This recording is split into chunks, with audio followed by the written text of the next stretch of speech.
Okay, so the question that I was presented with is, how do you mentor or help that one person who is always judgmental and pointing out the flaws of their coworkers?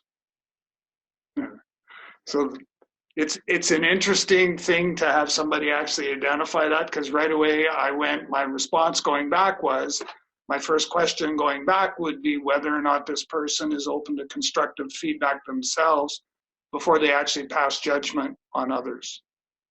So it's really, that's something to consider. A large part of the challenge is the lack of communication skills in situations like this. One of the things that we teach through the mentoring process is the art of effective communication, which would work well in this particular case.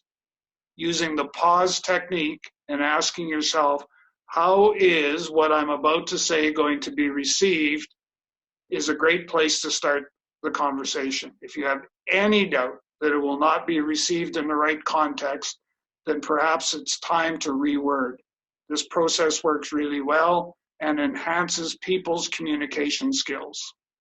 Yeah, and I guess I look at it from the aspect of communication is two-way, but also from what I'm seeing with a lot of the work that I'm doing.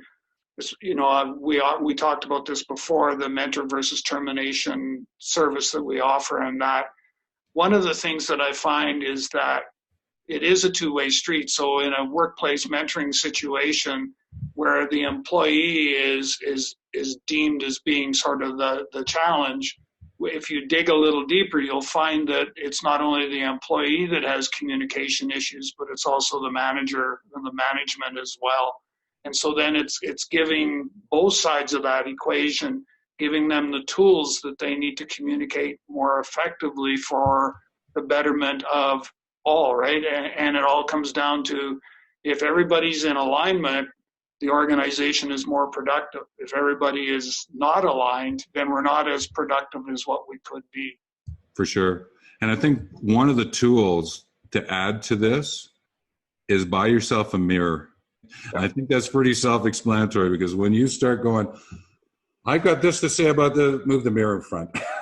Just go, hang on a minute. Whoa, hey, right? Because there's a lot to be said about what you're saying about others is actually running around inside of you. So.